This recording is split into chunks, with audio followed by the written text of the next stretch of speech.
This is Michael Woodward, and this is Season 3, Episode 223 of the Jumblethink Podcast. T-minus 10, 9, 8, 7, 6, 5, 4, 3, 2, 1.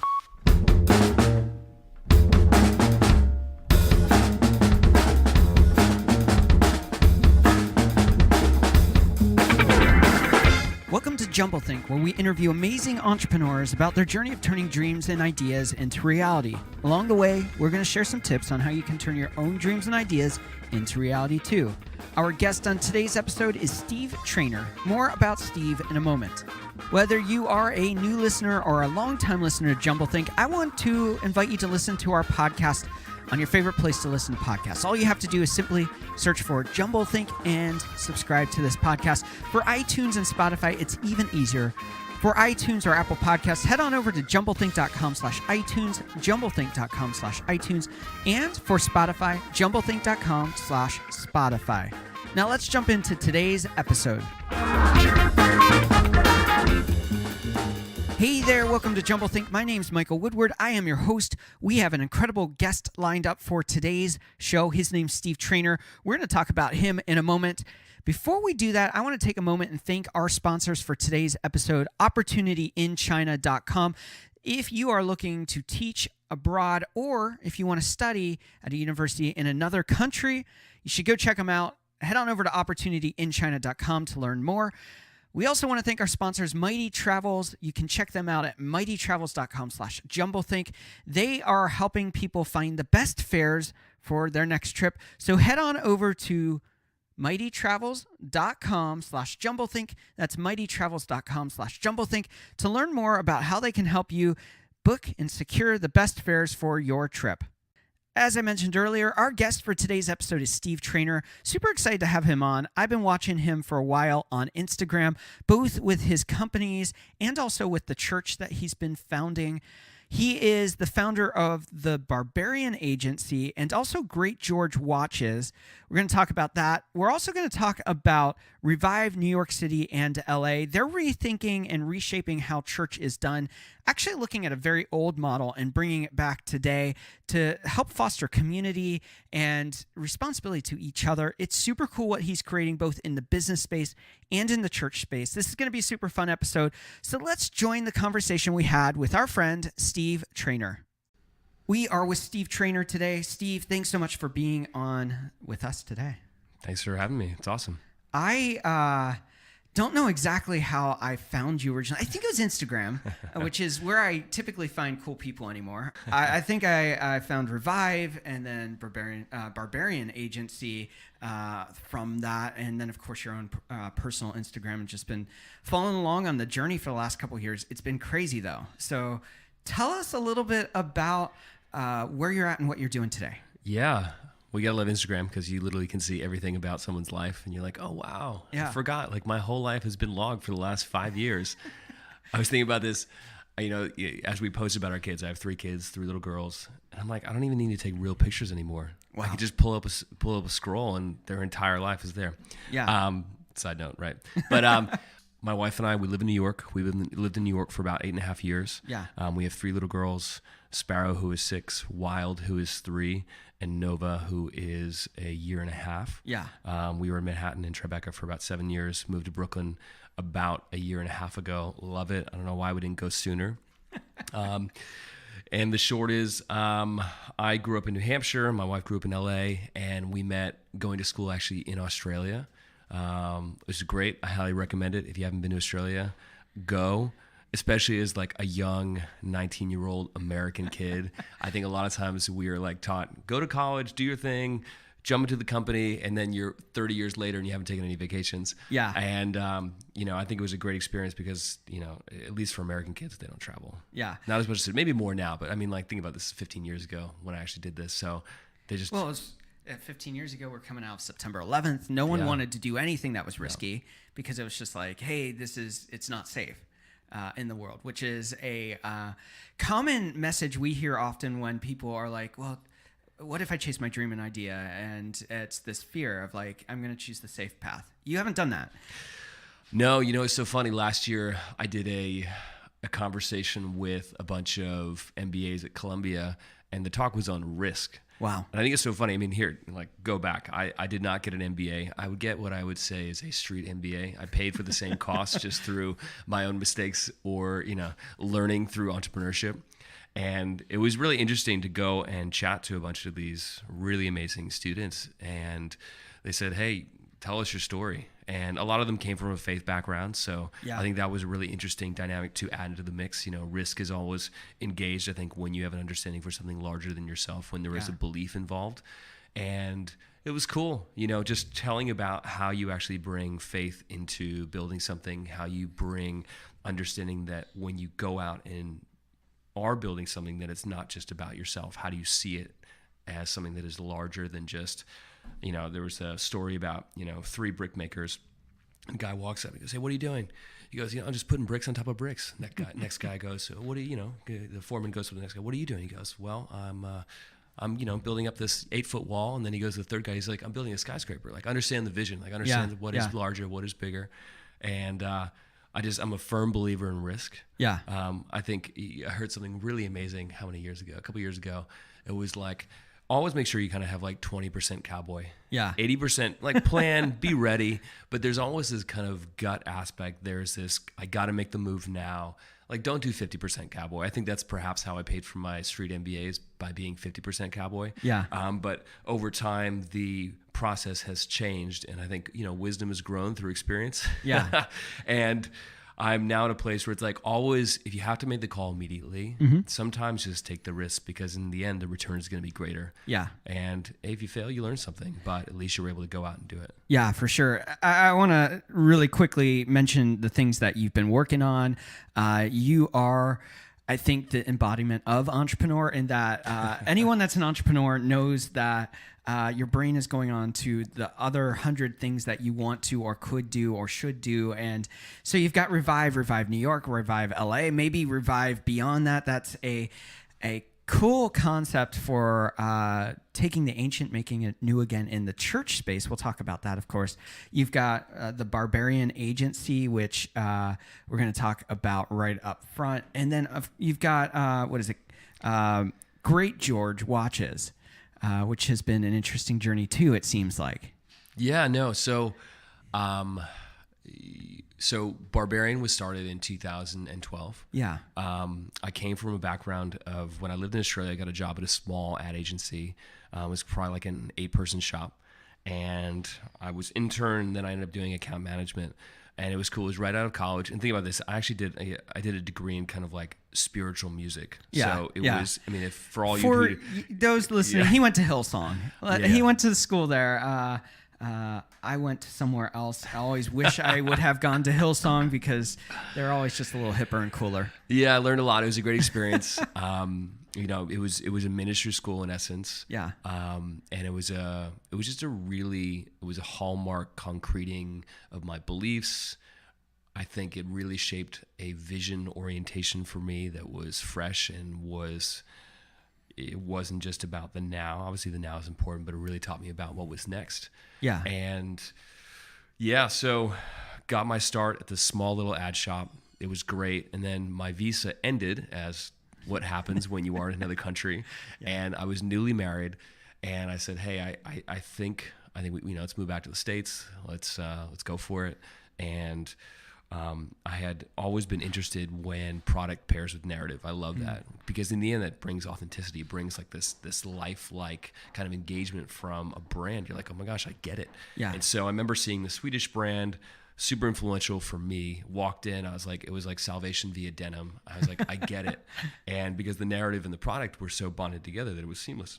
Yeah. And I remember a lot of people were coming up to me after I'd done this kind of music stream ministry degree, and they're all going, you're going to do business. And I was like, I am not going to do business. And then it just, it's like when you get that reverberating confirmation of things that are bigger, you're like, okay, maybe this is actually legitimate. And basically connected with a brand that I loved. I was like, I bet there's a bunch of brands in this space that are just earlier in their gestation period, in essence. I'm going to email them, and they came back to me in a day and said, all right, send us a business plan. I was like, send you a what plan? And I enlisted a dear friend at the time. We wrote some business plans, And needless to say, in about 2 months, I had 5 brands on contract for, in essence, a company that did not exist. Yeah. And we moved back to the States, and I was like, all right, let's do this whole entrepreneurial thing. So it was 5 brands that wanted to be built in the US. And, I was selling to shops. I was kind of building it in its most rudimentary state. And then I ran out of money because my savings ran out. And basically I got a job as a tech recruiter, which is hilarious. And then on my lunch breaks, I'd be kind of calling stores, calling brands, doing business. And finally my boss was like, hey, maybe you need to get go with this whole thing you're doing. I was like, yeah, maybe that's a good idea. Yeah. And I remember there was 2 guys at the time. There were 2 Canadians. They ran a denim company, and we had connected actually through some church connections. And they had seen my company. I loved theirs. And I'm like, dude, you know what? We were just talking on Friday. Friday also was the day that I was planning to quit this headhunting job. Wow. And they called me that Friday. They go, hey, this morning we were praying about who we should hire to run our sales, and your name came up. Wow. And I was like, all right, I'll be there on Monday. I quit that day, showed up at the job on Monday. And they're like, also, do the thing you're doing as well. We love it. And that was kind of the start of, in essence, fashion. Wow. And it was cool. I mean, it started with a deep kind of rudimentary, I want to build something that matters. And I think this has been an ongoing thread. Like, how do you build something that matters? Yeah. And how do you take a risk and just go for it? Even if you don't know all the factors involved, how can you actually go out and do it and make it as excellent as possible? Super, super cool. Now, agencies can be defined in so many different ways. Like, we're in a web agency. So what we do is we build websites. And for you, what does agency look like? What are the building blocks of what you do for your customers? Yeah. So one of the things was Barbarian's gone through 2 different stages. Okay. In its first stage, we were a distributor. Okay. So a distributor, in essence, in the fashion realm is you find a brand from another country, another region. You go, hey, I want to bring in your product to North America. Okay. They go, great. You then basically take their wholesale price. You buy the product on a discount from their wholesale. You own it. And then you do everything as if you were the brand in the new market. Wow. So we had a social media team when social had just started, like first year of Instagram, like it was crazy. We did PR, we did sales, we had logistics, we had AR, we're collecting the money. Because one of the things is there's 2 different types of business models within the fashion world. You have either a showroom, so you are kind of like a transactional steward, and you are not control of your own destiny at all. In essence, you are trying to get purchase orders, and then hopefully you get a commission on that if the stores pay the brand, which has managed their cash flow in the best possible way to then pay you finally. So it sucks. It's a bad business. Yeah, you're giving your merchandise on loan to fill their floor, and hopefully it sells. It's bad. Yeah. And so one of the things was when we went and started the distribution company, the goal was how can we control our own destiny? And, handling all that, obviously there was more capital involved, but the goal was how do we do it well? And one of the first things we did was like, hey, how can we get out of something that's seasonal? So one of the biggest things about fashion is that it's seasonal, right? Yeah, so we said, hey, let's find something seasonless. So we kind of looked for what we would qualify as a convergent product that was seasonless. Okay. And convergent product is where trend, aesthetic, and price kind of triangulate. Okay. And it allows us to build something on a seasonless basis that in essence is category agnostic. Okay. So as long as those 3 factors come into play, we know that it'll work. So what are some examples of that? Probably like sneakers, So one of the watches, first, one of the, funnily enough, you say that, one of the first brands that we built was a Swedish watch company, and the goal was like, hey, I can sell this every day, every month, does not matter. Obviously, you have some ebb and flows of like seasonal response. Yeah. In the holidays, people will just buy more, right? Yeah. January, February, maybe it's not going to be as robust. That's pretty much all retail, Right. though. Yeah. So we connected and we started building, their influencer program. We started doing PR for them. And what we learned in this process was how can you take, because it wasn't an expensive product, how can you build a validation trajectory for a brand? Okay. It was almost like when we started doing distribution, it was how it was building in essence like these case studies about brand development, which I'd never seen in the ad world. Yeah. And when I was running communications, running sales for the companies previous to Barbarian, I mean, we saw it to some extent, but it was never as, I didn't touch as many factors, which was super interesting. So in essence, it was just learning, how do we actually build a trajectory that is validated, that will build momentum and urgency for the customer when they see the product in whatever environment it may be, whether it's online, in retail, or whatever other aspect they could see of the brand. Like, how can it be validated constantly? So you're always pursuing press. We created the influencer program that was, I would say, maybe the start of it, where we would basically send someone who was doing really well on Instagram. Think about it, this is like 2012, right? Yeah. It was January 2012. Instagram had perhaps just become in the last 12 months, and we're like, we should send product to Instagrammers. Yeah. Allow them to place it. We'll give them like a discount code, so only their followers, so we can understand where the conversions are coming from. Yep. And in essence, this case study really helped us understand what it meant to kind of build a brand both in a digital and a wholesale space. Yeah. And it was very interesting. So that was the first. Then we did kind of a crazy Swedish raincoat company. We did a bunch of other different products / brands, and learned a lot. And then kind of, I think everyone's probably been involved in some form of transition in their life. You're like, something that I started is ending and I can feel it. And we got bought out of a few of our distribution contracts, and then some of them have ended. And one of the interesting things about fashion is that when you build someone else's brand, remember, it is someone else's brand. Yeah. You don't own it. Yeah. And so usually when you do all the hard yards, you pioneer it for them, you get to a place and they go, hey, Steve, I'm so happy you did all this stuff for me. Yeah. You made me a lot of money. Thanks a lot. We're going to take it for ourselves now. Yeah. And it was just, this interesting perspective where there always is an exit because it's not your own brand. So that was kind of the impetus for why even Great George came about. I'm like, we've been building all these other people's brands. Like, let's just do our own brand. Yeah. And I guess to transition to that aspect, what happened in that period was Barbarian transitioned to consulting. Okay. So you help others do what you did. Yeah, because one of the things was that, when you're doing distribution, there's a lot of capital involved. We had offices in LA, we had offices in New York, and there were staff. I'm like, anybody who's had staff in that small business level understands how stressful it is. Yeah. And so one of the things was I was like, I think there's just a change and coming. So what is it going to be? And we let go of the majority of the staff when we had been bought out of a lot of these contracts. And I said, you know what? I think there's just something different coming. What is it going to be? Not only we're building this watch company, but I think just the trajectory for what Barbarian has done can be a little bit more streamlined. And so we had some domestic companies come to us and go, hey, can you do what you did for those international companies, but do it for us? Yeah. And I said, well, in all honesty, the commercial model won't work. Right. And I said, well, how about this? The win for us is us hiring the next team, because we always know a brand will go in-house. They will. Right. I mean, it's a better model overall, right? You have a third party create a bridge for you in the market, and then you get someone else to more or less do. You hire an in-house team and you build it there. Yeah. So we said, hey, all right, let's do a retainer model. We'll basically give you high-end vision or high-level vision. We'll consult with you and your team locally, if you have one locally, or internationally. We'll graft our agency into your company. And the win for us after 12 months is we hire your in-house team. Right. And suddenly, in about 2 months, I had kind of 4 or 5 clients, and I was like, all right, I think we're a consultancy now.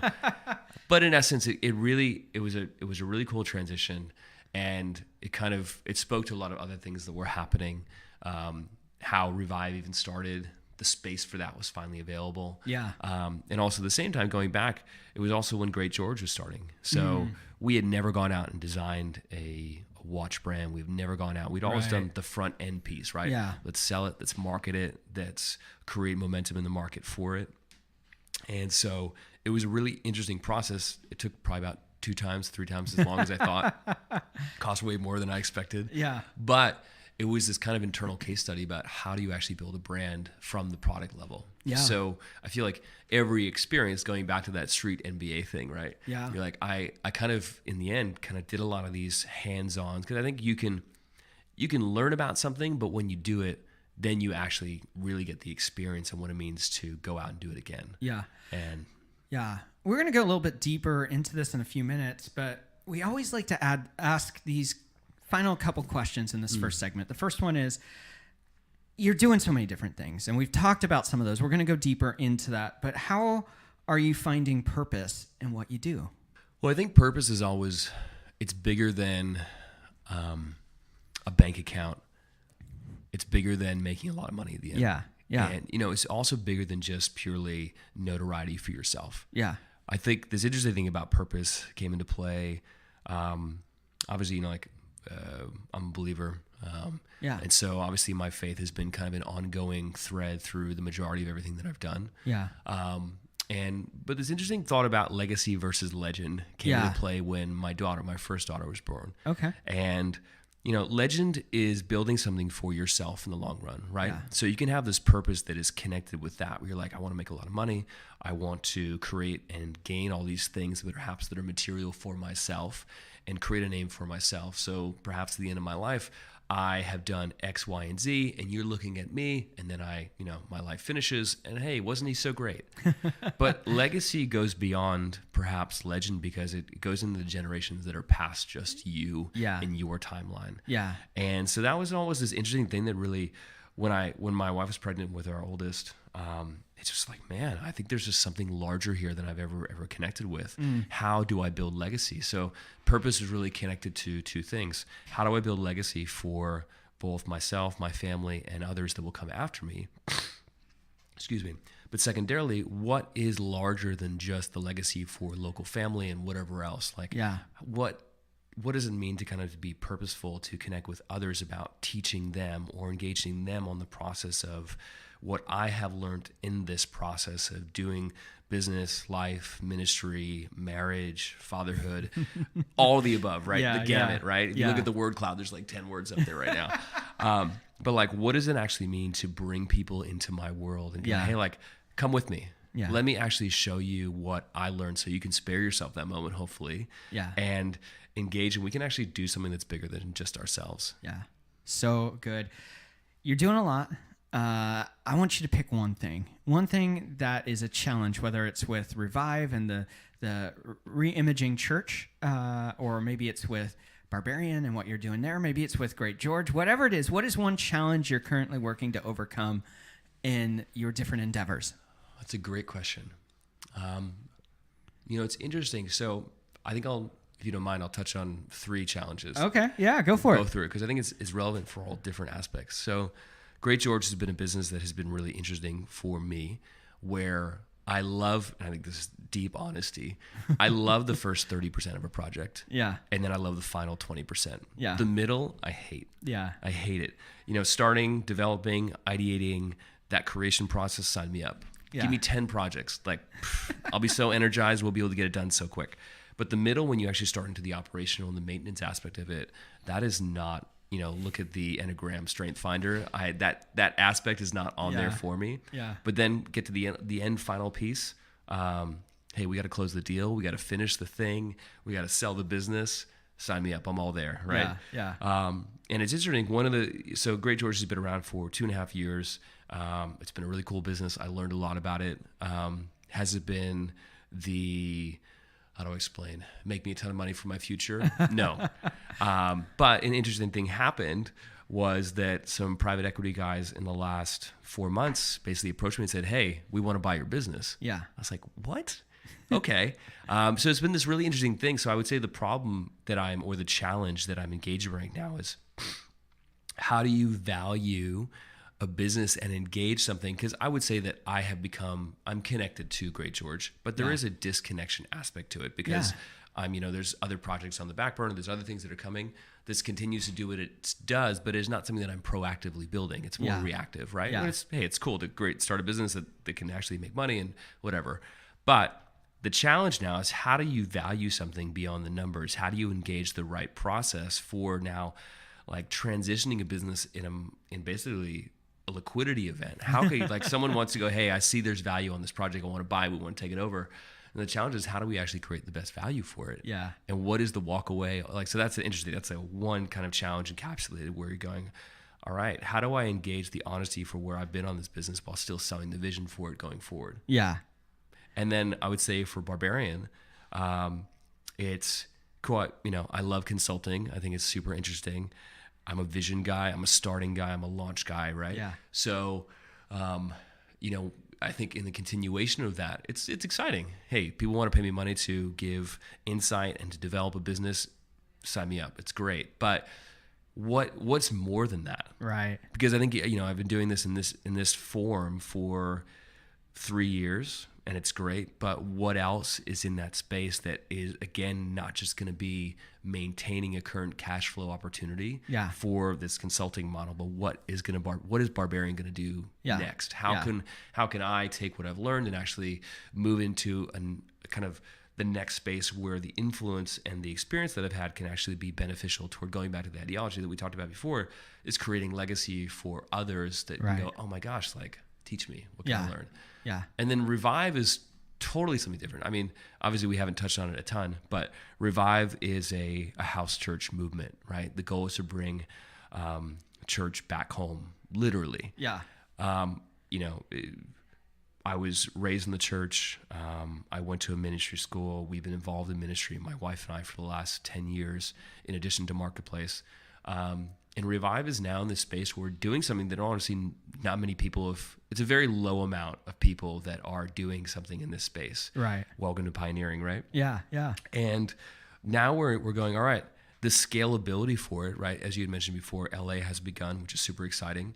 And we're seeing people's lives change, and we're like, oh my gosh, like, it's a lesson in obedience, a total other subject matter. Yeah. But I think the biggest challenge for Revive is going, what does that space of growth and scalability look like, where you're going from us just leading a region, New York, and then we have some people that we've released that are amazing, they're leading LA. But now tonight we actually do kind of a Zoom call where we literally have people from 3 other countries and 9 other cities that are going, I feel like I'm supposed to do this with you. Wow. And we're going, okay, this is a cool challenge. Because I think there's bad challenges and good challenges, right? Yeah. And so this is a really interesting challenge where we're now starting to walk into this kind of momentum-based time where we're challenged on what it is that is next. How can we be obedient in what we feel like, God has impressed upon us about what to build and how to do it well. And then just being obedient in all and kind of surrendering perhaps our own manufactured ideas and going, what do you want to do? Yeah. Super cool. All right. I want you to tell us one big goal you currently have. One big thing that's burning inside of you. So I'm 36. I turned 35 last year. After my birthday, I really felt, I was like, what is this next 5 years going to look like? Because I think it's interesting. Like when you get to 30, you have finally an understanding of what 10 years is. Yeah. From 20 to 30, you finally have a quantification of your own decisions and the consequences that came from that. Yeah. Whether it be relationships, kids, businesses, money you've gained, money you've lost, whatever it may be. Yeah. And you go, oh my gosh, I've had 10 years with myself and my own decisions. I now understand it a lot more. Yeah. And I think 30 to 35 is a time where you also, when you're 20 and you're in college, people are going, what's your 5-year plan? You're like, I don't know. What's my 5-day plan? And so I think time and the amount of time it takes to build something becomes a lot more clear. Yeah. And so when I turned 35, I said, what is the goal from now until 40? Yeah. Because I understand what can happen in that span of time. Yeah. And I really felt, I'm like, hey, I would love to be in a place where how can you move away from purely exchanging time for money, right? So if the majority of all of our time is in exchange for money, that's how you make your living, right? Yeah. Hey, I do X, you give me Y, thank you. But what are the things that we're building that will actually get us away from that model? Yeah. And I was like, I think this 5 years is going to be this timeline where, I believe that the ideas will come, the inspiration will really like come front and center, where new businesses or new ideas will come about that can be launched. And the goal is that by 40, I would love to more or less start a holistic kind of venture capital firm with either from the cash flow of some of the other businesses that are out. Maybe we can talk about some of the stuff that's happening too.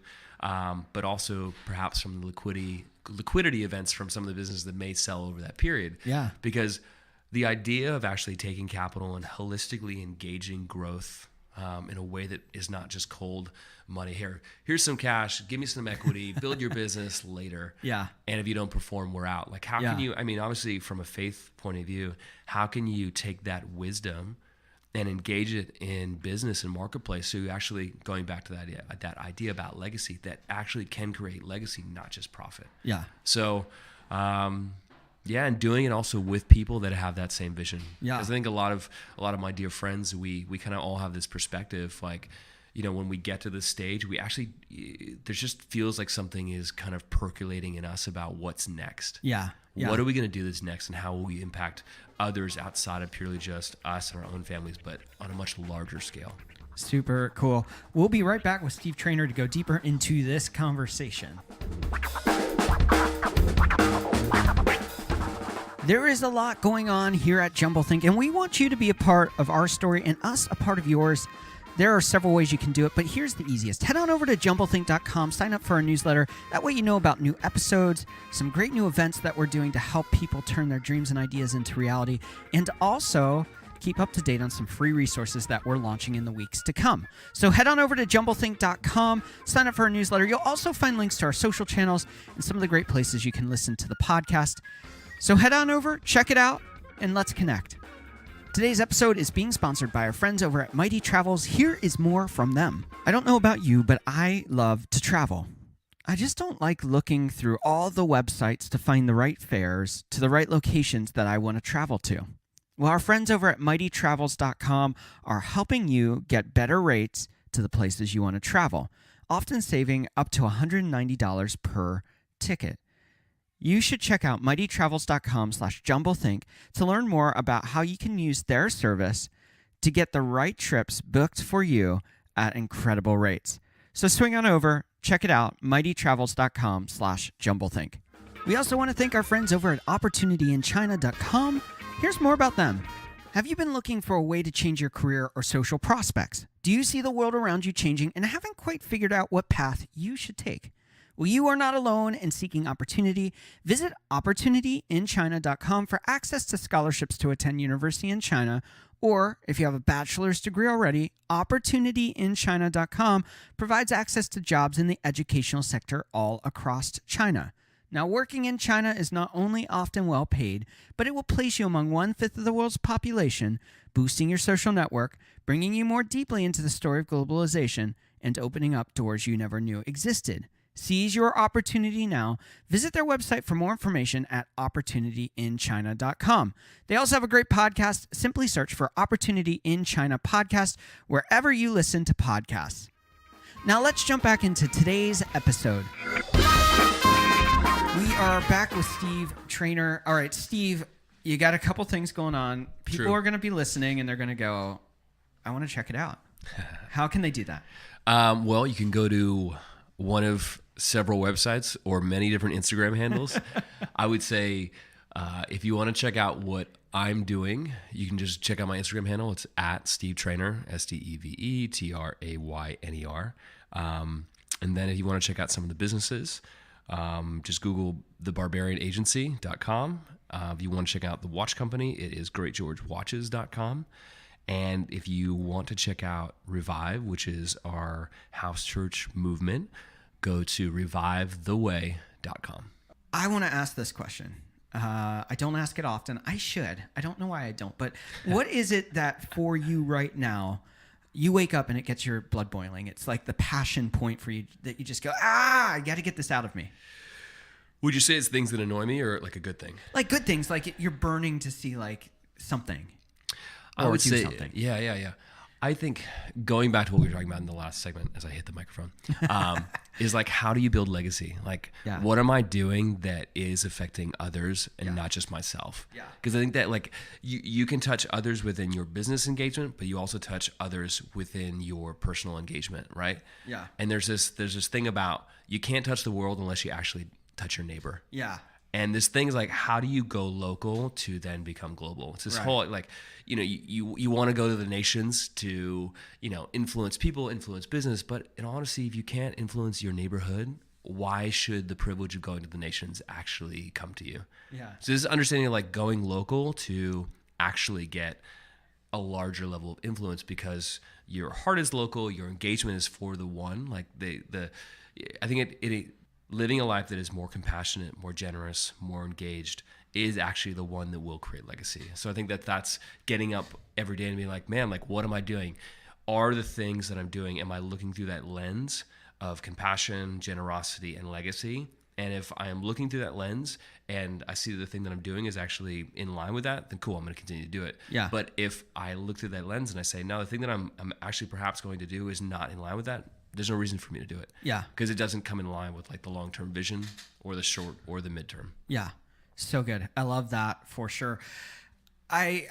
You're talking about local, and one of the things about being local is about being present. I think it's easy in our society, we're talking a little bit about this, to be in places that we feel like we're connected, but we're truly not.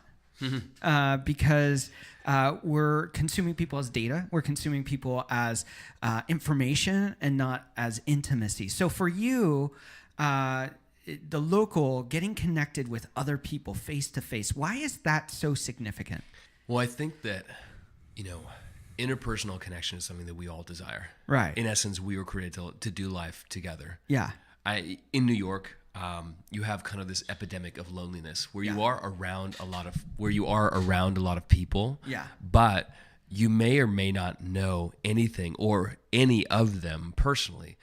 It is in essence kind of like the problem of being shallow and surface level indefinitely. Yeah. And I think that's the ongoing thing. Like in New York, the first question people ask is, what do you do and where are you from? Yeah. It's not like, hey, what are your life's dreams? Yeah. Like that doesn't come out, because it's the ongoing assessment of how can you help me? Yeah. Is what you have done and where you are at and your connections, will it actually engage a forward motion opportunity for me? Or should I maybe just stop talking to you and move on to the next thing? Because it's self-focused, right? Yeah. So the other point of view is just in knowing that community and engagement is so important.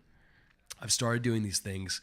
They were called Entrepreneurs Anonymous. Okay. I am a Scotch fan, so I collect Scotch. I have about 60, 70 bottles. I'll write a note down, send you one. Send Scotch to Steve. I will always accept it. But one of the things that I'm passionate about is really engaging community with other like-minded individuals, right? So you find that through business, you find it through obviously church, but you also find it in just general community overall. Yeah. And so I started doing these Scotch nights with probably 20, 25 guys. And, think about that question point of view. Where are you from? What do you do? Right? It's the ongoing New York, going to any social event. It's always there. You're like, please don't ask me the question. Yeah. But so I did the Scotch tasting, and we've kind of done it maybe once a quarter for the last couple of years. And the goal is to really create relationship that is meaningful. So, you don't have to have a faith background. You just have to be alive, right? Yeah. Come along, have a dream or whatever. You can be the bellboy at the local hotel, or you can be the CEO. Doesn't matter. But if you like Scotch, you'll probably want to come. Yeah. And so guys come in and, going back to the thing that I talked about probably in the first section was like narrative and product, right? Yeah. The thing about Scotch that's awesome is there's always a beautiful narrative. Who made it? Why did they make it? When did they make it? Where's it from? And so that's always interesting because it expands upon the narrative. But I always create this quarter for conversation that is specific, right? I read this great book called Creativity Inc. And it's about kind of Pixar. It's really cool. And it talks about how they always have a corridor for creativity. Like there are always some boundaries that they create. And within those boundaries, they're always able to create better because there's certain things they won't cross over on. All right. And so at these Scotch nights, one of the conversation topics or one of the rules is that you literally cannot say where you're from and what you do. And that freaks people out because you're like, that's like that's all I got right now, right? Those are the questions. Hey, what's up? Where are you from? Oh yeah, what do you do? Yeah. No, so one of the things that people have to talk about is what do you feel like you're supposed to build and why? Yeah. And you think about that. If I ask you, what do you feel like you're supposed to build and why? You'll instantly have to do this deep dive internally with yourself and go, oh my gosh, like what is it that I do want to build? Yeah. And why? Yeah. And so it's like this thing that connects people on, obviously it's all guys doing this stuff. So it's like it creates this camaraderie, creates this brotherhood. And what it does is creates deep interpersonal relationship opportunity and connection that goes far beyond the shallow, surfacey thing that we always encounter here in New York. And I would say it's like any place. Yeah. The easiest thing is to go on surface level questions. But with this, you automatically have to do a deep dive. And then you have this connection where you're like, I'm talking about things that are, and honestly, they're intimate. Yeah. Yeah. And you create valuable relationship that people walk out. They're like, man, like I was super impacted by that. So yeah, I think that's that's a deep thing for me. It's like in a place that is deeply interpersonal, that is not personal and can be very lonely, how do you actually create relational connection that is meaningful? And it's by asking the right questions and actually purposing like, hey, how are you? What can I do? Yeah. Asking those questions that will actually probe a response because you are a safe person and you, in the end, right, play this out. Safety will then lead to intimacy. Intimacy will then lead to community. Yeah. It'll always go along that range of kind of, that's the process, how it goes. So Yeah. I love creating that. Super cool. Let's talk about Revive a little bit. Let's be honest. All right. Let's be really honest. The church is not in a great place in America. I mean, we look at how many leaders right now that you can just go check off failed. Big leaders, big name people, big programs, big churches that are not doing well. And the status quo since we were kids was, if you build a big church and have great programs and you become a mega church, whatever that is in the context of your community, whether that's 500 people, 1,000 people, 10,000 people, that is obviously a successful church that's meeting the goals of Christianity. But if we look at Christ, that's not the goals at all. It's none of that. It's people. And in this march the church has been on for the last 20 years, we've forgotten people. We've forgotten community. We've forgotten why are we doing this? Who are the people around us outside these walls? So tell us about how you're bringing the early church back into modern day society. Yeah. I mean, when we had some people come into Revive and they go, oh my gosh, this is like the Bible. I was like, amazing thought, right? Yeah. Amazing thought that the church is representative of actually what we read in the Bible. Yeah. I mean, I think for us, we have been part of what you just mentioned, like the Western American church for the last 12 years. Yeah. And, we've actually never been to a house church until we started one. Okay. Which is, I mean, maybe some of you have been to them. I have never been to one until we felt like we were supposed to start one. And in March 2016, that's where we really felt, I remember I was sitting across from my wife and I said to her, I think we're supposed to plant a church. And I'm not sure if you've ever uttered things that you wish you could take back, but that was one of those things where I was like, can I put this back in my mouth? Can I not say it again? Because in all honesty, for us, it was never on our spiritual bucket list. Yeah. If I could itemize it like that. Yeah. But when something's right, you can't ignore it. Yeah. And we just couldn't ignore it. And we got released from the church environment that we had been a part of for 5 years in New York. Wow. They said, all right, hey, we feel like God's speaking, do it. And then we kind of went on this journey of like, what is this and how is it different? Because we knew that it was going to be smaller groups, and we just knew that we had to go back to what the early church was. Yeah. Because, think about this. Here's a little kind of theological background for all that it matters for.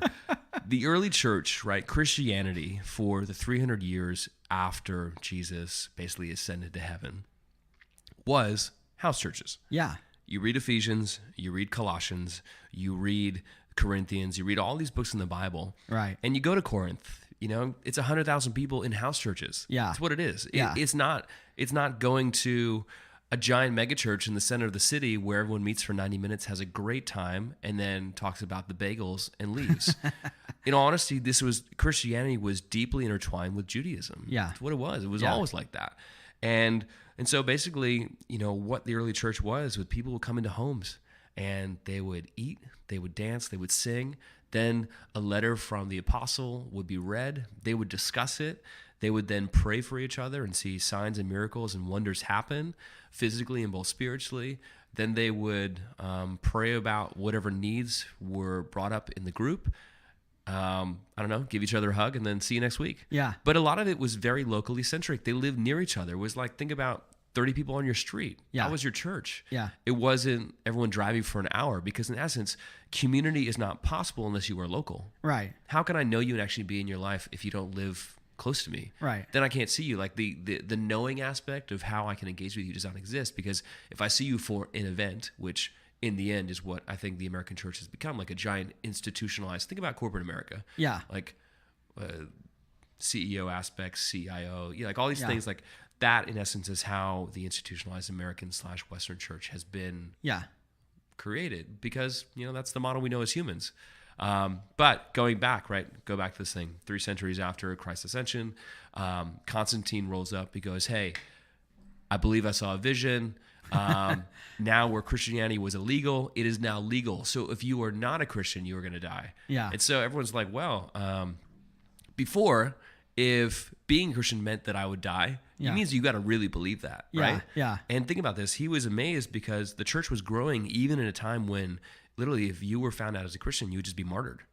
But you had to really have a conviction. Like there was this deep thing about you got to believe with everything that you have that this is true, or why would you die for it? Right. And then the tables turns and he goes, no, all right, let's take Christianity and we're gonna basically bond institutionalize it. We're gonna institutionalize it. Yeah. Think about this. The church service, in essence, came from the Roman state religion. Yeah. So they would all meet in a group. They would sit in this thing, and they'd kind of like that's where the traditional church service, where you sit in a service, in essence, came from. Yeah. And what happened when Constantine took Christianity and kind of brought it mainstream is he deleted all the Judaistic aspects from it. And he's like, no, we're going to delete that from it. So in essence, that was a very short version of it, in my paraphrase. But in essence, so, okay, fast forward. Now we're here, right? 2016. We feel like, we really have this impression that we're going to go do something that's different. And we knew it was going to be smaller group based. Yeah.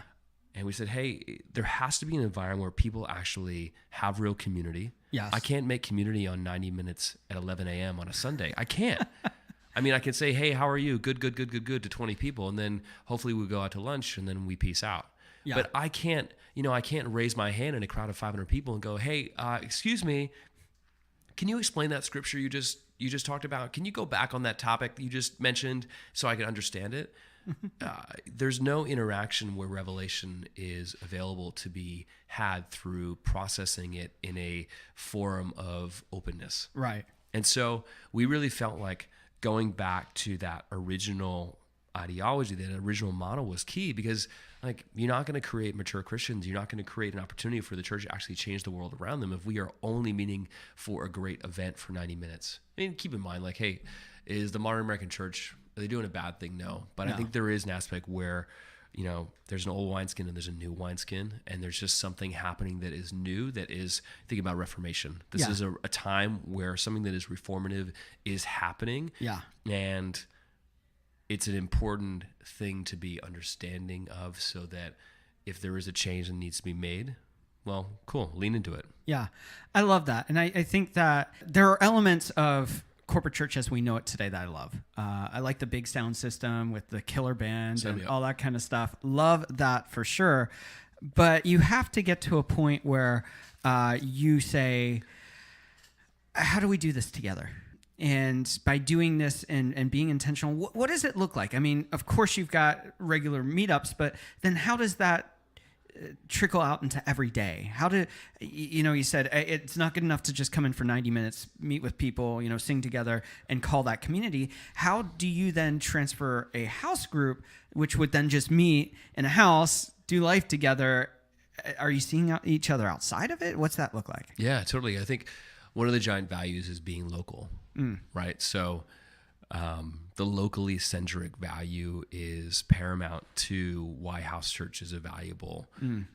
Why it was essential for the early church. That was the model, because everyone lived close to each other. So you got something going on with life, I come over, I walk over, whatever it may be, a health issue, a business issue, people stand with you, they know you. Because I think when you are in this intimate environment, you are being vulnerable to people about where you're actually at.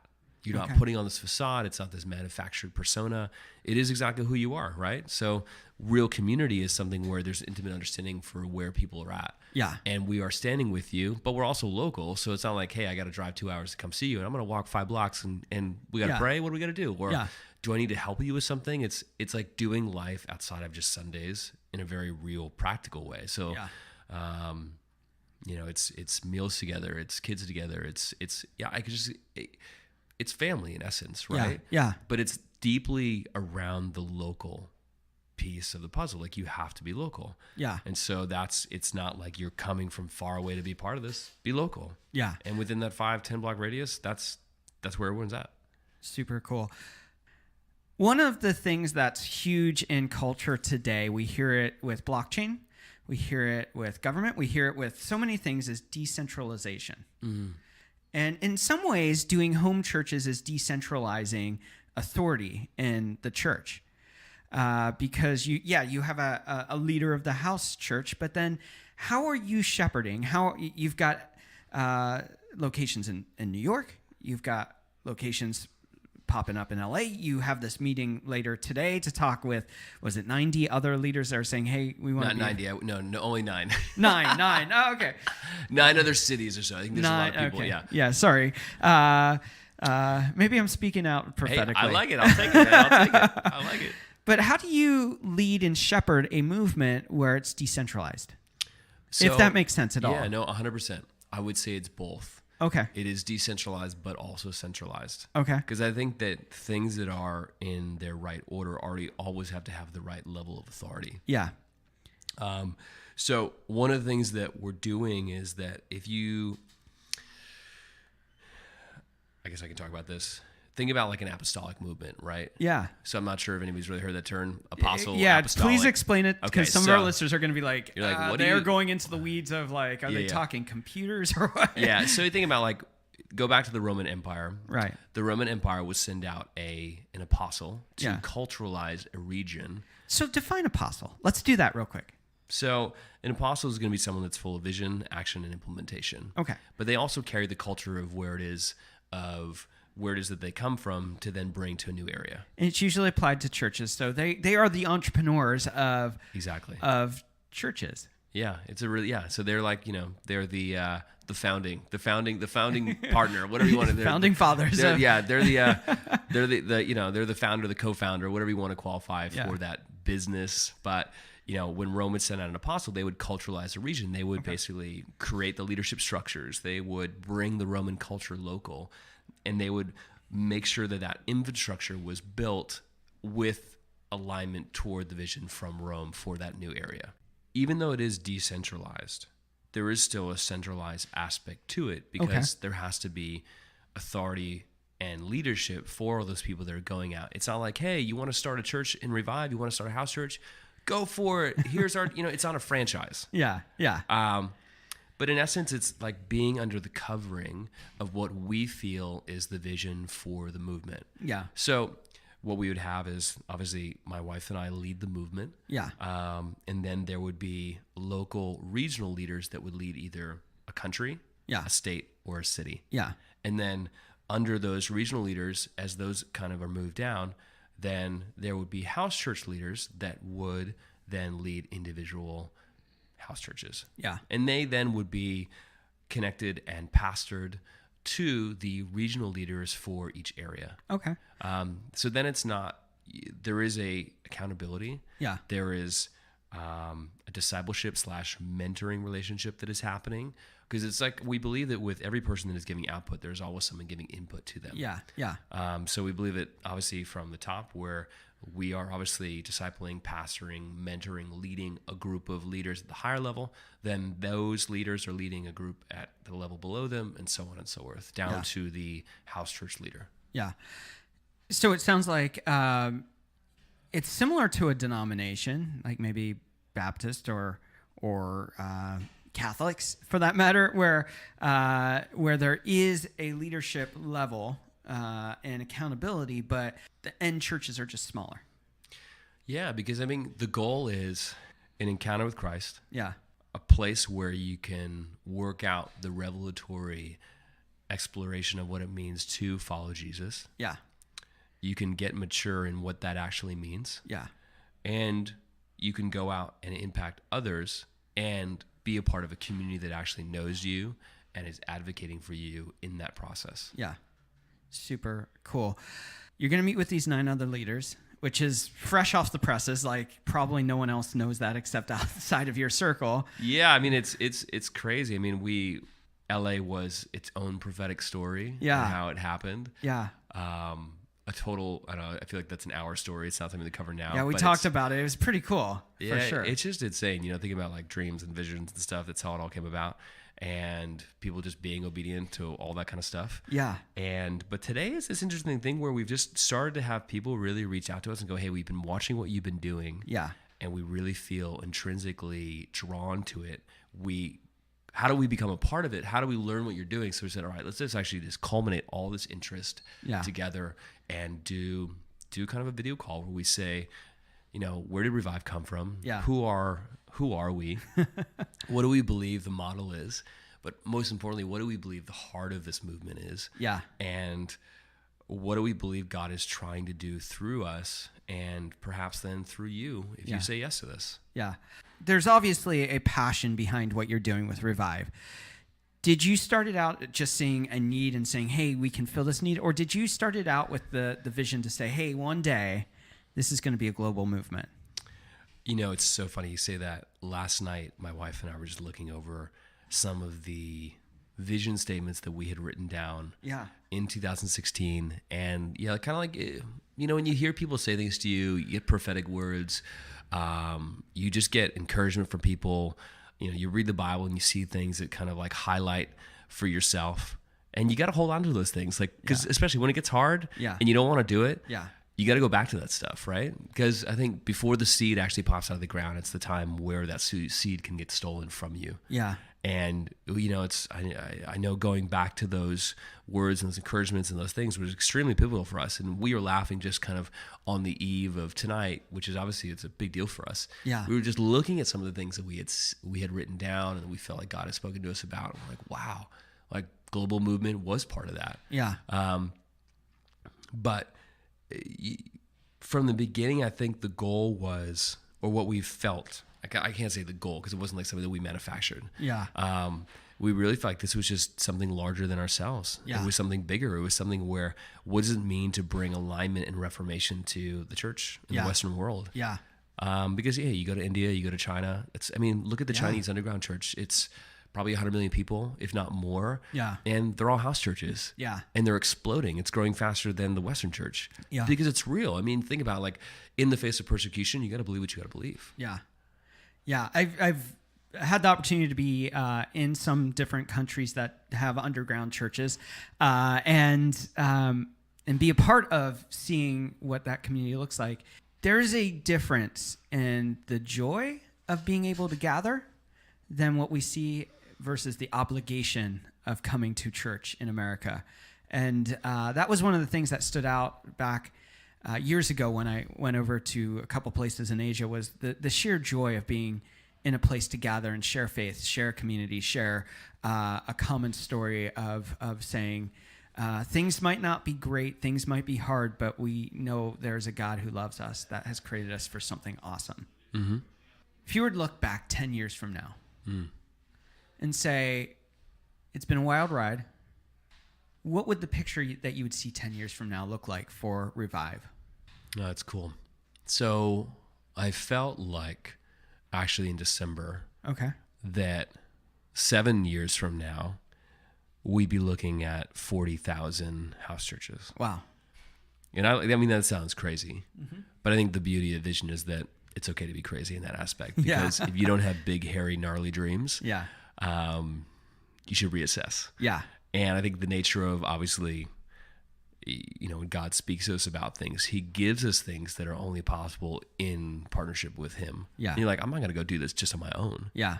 This is not me just doing multi-level marketing for the hope of people coming in and being involved in what I like. This is bigger. This is purpose-based, what we talked about in the beginning. Yeah. This is commission. This is the Great Commission. Yeah. For all of you who don't know, the Great Commission is go into all the world and make disciples. It basically means, like, if you understand the good news of what it means to follow Jesus, then go out and tell people. Yeah. Like, honestly, Christianity is not a personal faith. It is an outward-facing faith. Yeah. Where you go out and you are the personification of who Jesus was. What he was generous, he was compassionate, he was engaging. So maybe there's a lot of things that a lot of Christians need to hear, like reassess what it means to be a Christian. Yeah. Like, and hey, it's challenging for, go out, be what Jesus was. Yeah. Like, it'll change the world around you. But, thinking about 10 years from now, how can we impact the planet in a reformative way to bring people back to what it means to actually follow Christ? Yeah.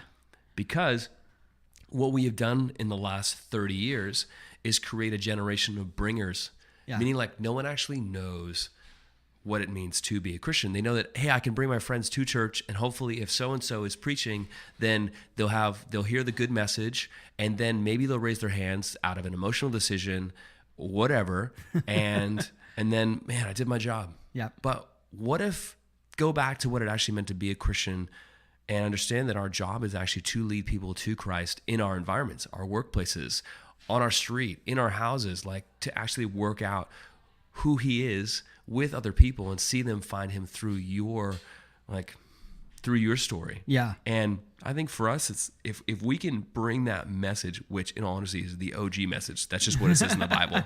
That's all. It's not like this is new. This is just what it has always said, right? Yeah.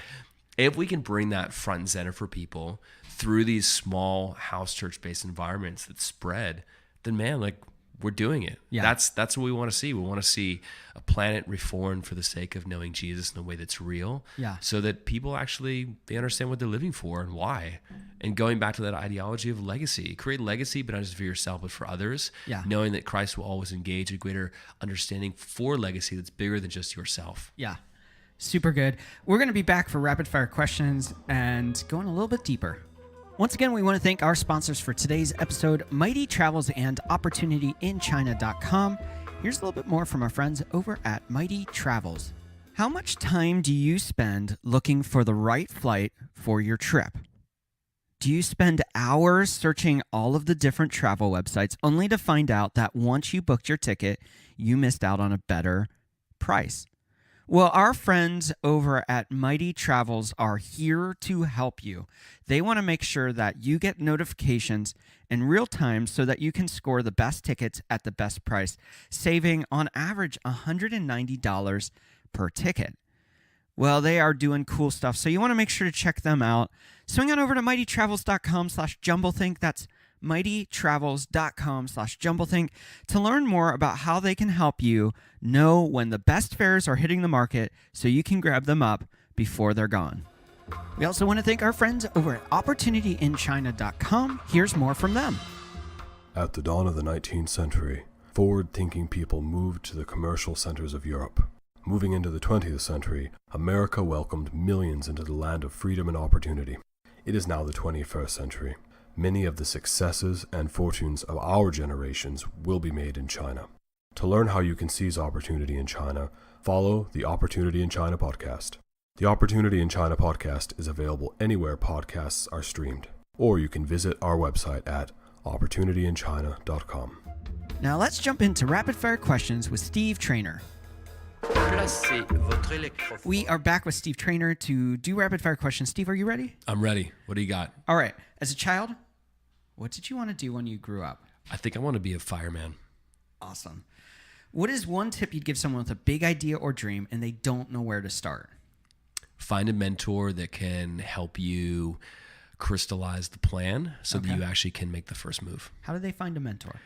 Where did I go? I talked to people that had gone before me. Okay. So I think we have a lot of resources now. I didn't have social media when I was growing up. But you could find people that have gone before you on social media, on LinkedIn, and just reach out. I mean, I even do that these days. Hey, you look like you're building something awesome. Can I have a coffee with you? I'll buy it. Give me 30 minutes. Yeah. But, you know, also we have the ability to search online right now in a way that was unparalleled. I used to have to open up I don't know, whatever the encyclopedia was called back in the day and be like, hey, how do I figure this out? Yeah. I just think the resources now for someone that is starting are a lot more available. Yeah. So go out and try to figure out. You can see what people have done, what they have not done, what has failed, where there's holes in the market. Talk to people that have gone before you and search like a crazy person about whether or not the idea that you're percolating in is actually something that should be pursued. What is one big lie about entrepreneurship you want to break? One big lie about entrepreneurship that I want to break. That is a great question. Okay. That not everyone is built to be an entrepreneur. Okay. What's one change you'd like to see in the world? for people to actually be generous and compassionate in a way that they have not been before. I think a lot of us are captivated by this ideology. It's my right to be able to say this. But what if we weren't just constrained by our desire to have our right, but we saw things from a bigger picture, generosity and compassion. And I think having a right is different than creating unity. Yeah. So if we actually went out and said, hey, what does it actually mean to create unity versus having my right? Yeah. We would be a lot less self-focused and a lot more us-focused. And that is something that I think the world really needs. Yeah. What do you want your legacy to be? You've talked a lot about legacy. What do I want my legacy to be? I think I want to have a legacy with my family. You think about this. So my parents are divorced. My wife's parents are divorced. I mean, multiple times. For us, we have a few different things. We want legacy and family. Yeah. We want our kids to go, hey, it ended when Steve and Rama, who's my wife, when they got together. We want to actually create this picture of health for a functional, amazing, healthy family now that will benefit our kids and so on and so forth. But I think also, what are the things that we will leave? If it is a movement that impacts the world through Revive, amazing. If it is philanthropic things through the money that was made through the businesses that I've had the privilege to start, that as well. Things that people can go, hey, it's not just like he owns a bunch of stuff, but he actually gave all of it away to help the betterment of those around him versus just having a bunch of stuff and then piecing out. Where do you find inspiration? So we talked about music. Yeah. I play guitar, and I find a lot of inspiration from my time playing music. Yeah. It's just a way to, I think if you are musical, you have some sort of melancholic part of who you are. So there's in this introverted aspect. So I find inspiration when I'm creating. Songwriting, I find it really it just broadens or allows me to kind of be introspective about what it is that I'm dealing with, a challenge, a problem, or even something that I'm celebrating. What is one book you think every entrepreneur or dreamer, for that matter, should read? I think The Blue Ocean Strategy is a vital book. Okay. It changed my point of view on what it actually meant to build business and to look into creating something that was not fighting for market share in the red ocean of competition, but in essence, doing something that was different in the blue ocean of a new market. How do you define success? Success is about how you're impacting others. What is one trend that you're currently excited about? So there's a new watch project that I am I'm working on, and it's based around some old vintage digitals. Oh, and cool. I love seeing trends kind of come about. It's funny when you start to see something more often. Yeah. And then it starts to shape into what would be an entrepreneurial thesis. Yeah. And I think when you start to see those things, you see the opportunity. And I'm always excited about those kind of things. So that's one trend. I love it. What is one habit you find helpful in your life as an entrepreneur? I would say that self-care and time for writing is a very important thing for me. Taking care of your body helps everything else. So whether it be working out, eating healthy, or for me, it's, constantly engaging information and learning. Yeah. So I was not always a voracious reader, but I have been re-engaged with that. And it just helps your mind on just processing the ideas that you come up with in comparison to the values that you're reading about. And I think it just creates a good result. Super cool. What's one thing you wish you would have known when you started out? One thing I wish I would have known when I started out. Well, I think a lot of the mishaps or mistakes that I made, going back to that maybe 50 or 60% cowboy point of view, I think one of the things that I didn't do in the beginning was I didn't involve a lot of people in my decisions. Yeah.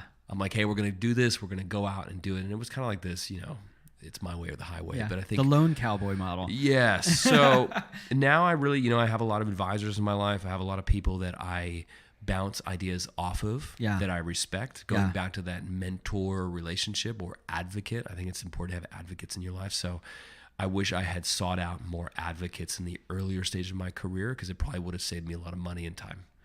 If you weren't doing what you're doing today, what do you think you'd be doing? I think I'd probably be maybe a full-time musician. Okay. What is one dream you're still wanting to fulfill in your own life? One dream I'm still trying to fulfill. I think that, side story, my wife and I love real estate. Okay. And before the crash, we had a bunch of real estate, and we sadly lost it all. Oh, wow. Talking about street MBA, we learned a lot, to say the least, in our early 20s. And I think real estate is a beautiful investment, long-term legacy, cash flow opportunity. So building and doing that again would be a great thing to have in the mix. As we wrap up today's episode, what's the final thought you want to leave all of us with? I would say go out and build something that matters. Okay.